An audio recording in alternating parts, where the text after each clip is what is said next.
مان لیتے ہیں کہ جو دنیا سے رخصت ہو جاتے ہیں ان کا دنیا سے رابطہ کٹ جاتا ہے۔ مان لیتے ہیں کہ اولیاء اللہ کے اختیار میں کچھ نہیں ہوتا، انہیں غیب کی کوئی خبر نہیں ہوتی، مگر پھر ان کے پیروکاروں کو انہی کے روپ میں آ کر خوشخبریاں کیوں سنائی جاتی ہیں؟ آنے والے حالات سے آگاہ کیوں کیا جاتا ہے؟ ان کو تسلیاں کیوں دی جاتی ہیں؟ ہماری جاننے والی خاتون ہیں جو انتہائی غریب ہیں، ان کے پاس دن میں بمشکل ایک وقت کھانا کھانا ہوتا ہے، باقی 2 وقت صرف پانی پہ گزارا کرتی ہیں، مگر اس ایک وقت کے کھانے کو کھانے سے پہلے بھی وہ ایک قریبی دربار پر جاتی ہیں اور دیکھتی ہیں کہ وہاں کوئی مسافر تو نہیں آیا ہوا، کوئی ایسا شخص تو نہیں ہے جو وہاں بھوکا بیٹھا ہو۔ اور ایسا کئی بار ہوا ہے کہ اگر وہاں کوئی مسافر آیا ہوا ہو یا کوئی بھوکا بیٹھا ہو تو وہ اپنا کھانا اس کو دے آئی ہیں، اور اگر بالفرض ایسا نہیں ہوا اور وہاں کوئی مسافر نہیں ہوا، البتہ کوئی جانور پرندہ بیٹھا ہوا ہے یا کوئی کیڑا مکوڑا پھر آئے، تو وہ اپنے کھانے میں سے اس کا حصہ بھی ضرور نکالتی ہیں اور وہاں جا کر ڈال آتی ہیں۔ ان کے مالی حالات انتہائی خراب ہیں۔ رمضان شریف آ گیا تھا اور انہوں نے مجھ سے درخواست کی تھی کہ میں ان کے لیے راشن کا انتظام کر دوں۔ میں نے کہا کہ میں کوشش کروں گا، اگر ہو گیا تو آپ کو بتاؤں گا، اور اگر بالفرض میں یہ انتظام نہ کر سکا تو آپ مجھے معاف کر دینا، آپ خود بھی کوشش کرتی رہیں، اگر کہیں اور سے آپ کو راشن مل جائے تو ٹھیک ہے۔ انہوں نے جواب دیا تھا کہ ہم نے صرف آپ کو کہا ہے، اللہ نے چاہا تو آپ کے وسیلے سے ہی مل جائے گا، اور اگر نصیب میں نہ ہوا تو کوئی بات نہیں، میں بچوں سے کہہ دوں گی کہ وہ روزہ نہ رکھیں۔ میں نے اپنی سر توڑ کوشش کی، اپنے پڑھنے والوں سے کہا، سب سے التجا کی، لیکن میں ناکام رہا اور آخر تھک ہار کر ان سے معذرت کر لی کہ میں راشن کا انتظام نہیں کر سکا۔ یقین کریں جب میں ان کے گھر گیا ہوں تو میں اتنا شرمندہ تھا کہ میری نظریں جھکی ہوئی تھیں، میری آنکھیں نم تھیں۔ میں نے بھی ابھی بات شروع نہیں کی تھی کہ ان کی چھوٹی بیٹی نے اپنی ماں کو خود مخاطب کرتے ہوئے کہا، امی اب بھائی نے انتظام کر دیا ہے تو میں صبح 2 روٹیاں کھاؤں گی، پھر آپ کو پتہ ہے نا کہ پورا دن پانی بھی نہیں پینا، تو اس لیے بھوک نہ لگ جائے۔ بچے کی بات سن کر میرے آنسو بہہ نکلے، میں خود پر قابو نہیں رکھ سکا، تو خاتون نے ایک ماں ہونے کے ناطے مجھے اپنے سینے سے لگایا، میرے ماتھے پہ بوسہ دیا، مجھے تسلی دی اور میرے کان میں سرگوشی کرتے ہوئے کہا، کوئی بات نہیں، تم بس کوشش کرو، فکر نہ کرو، انتظام ہو جائے گا۔ میں نے کوئی سوال نہ کیا اور وہاں سے اٹھایا۔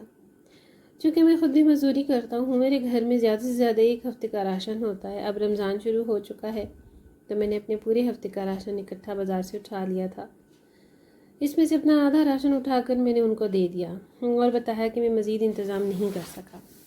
خاتون نے میری بات سن کر کہا، تم بے فکر رہو، تم انتظام کر لو گے۔ میں نے پوچھا، وہ کیسے؟ تو خاتون نے بتایا کہ مجھے خواب میں میرے مرشد ملے تھے۔ وہ خاتون دلی طور پر حضرت شیخ عبدالقادر جیلانی عرف 11ویں والی سرکار کی بہت ماننے والی ہیں۔ انہوں نے مجھے کہا تھا کہ اسے کہنا کوشش کرے، اللہ تعالیٰ کوئی نہ کوئی وسیلہ بنا دے گا۔ میں نے اس خاتون سے پوچھا کہ کون مرشد، کیسا مرشد؟ تو اس نے مسکرا کر جواب دیا کہ شیخ عبدالقادر جیلانی رحمۃ اللہ علیہ۔ اس خاتون کی بات سن کر میں حیران ہو گیا، کیونکہ میں خود بھی ان کا بہت معتقد ہوں۔ میں نے خاتون سے دوبارہ سوال کیا کہ کیا وہ خود ملے تھے؟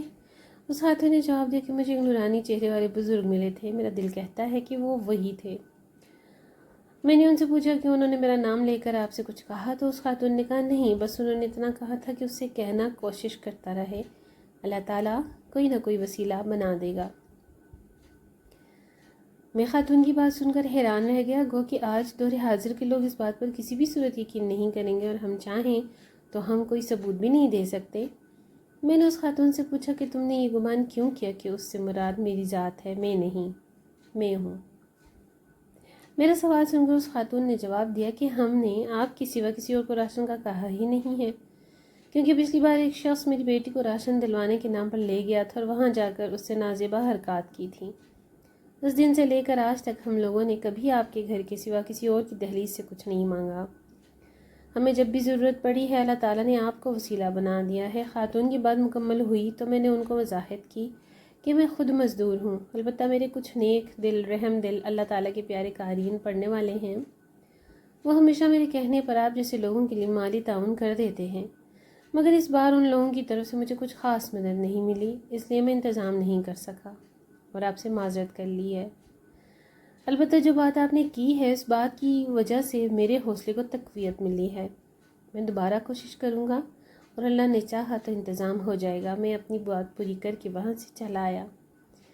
مجھے نہیں پتا کہ میں راشن کا انتظام کر پاؤں گا یا نہیں کر پاؤں گا، لیکن یہ بات ہے کہ اگر آپ راشن کا انتظام ہو گیا تو میرے اور اس خاتون کے دل میں اپنے مرشد کا مقام بلند ہو جائے گا، اور شاید اس بات کا یقین بھی ہوگا کہ اللہ تعالیٰ کے نیک لوگ آج بھی اپنے چاہنے والے پیروکاروں کی خبر رکھتے ہیں۔ مگر آخر میں پھر میری وہی سوال ہے کہ اگر اولیاء اللہ اس دنیا سے پردہ فرما جانے کے بعد خاک ہو جاتے ہیں تو پھر ہم لوگوں کو ہمیشہ خواب میں انہی لوگوں کی وجہ سے خوشخبریاں کیوں ملتی ہیں؟ مشکلات میں انہی کی طرف سے تسلیاں کیوں ملتی ہیں؟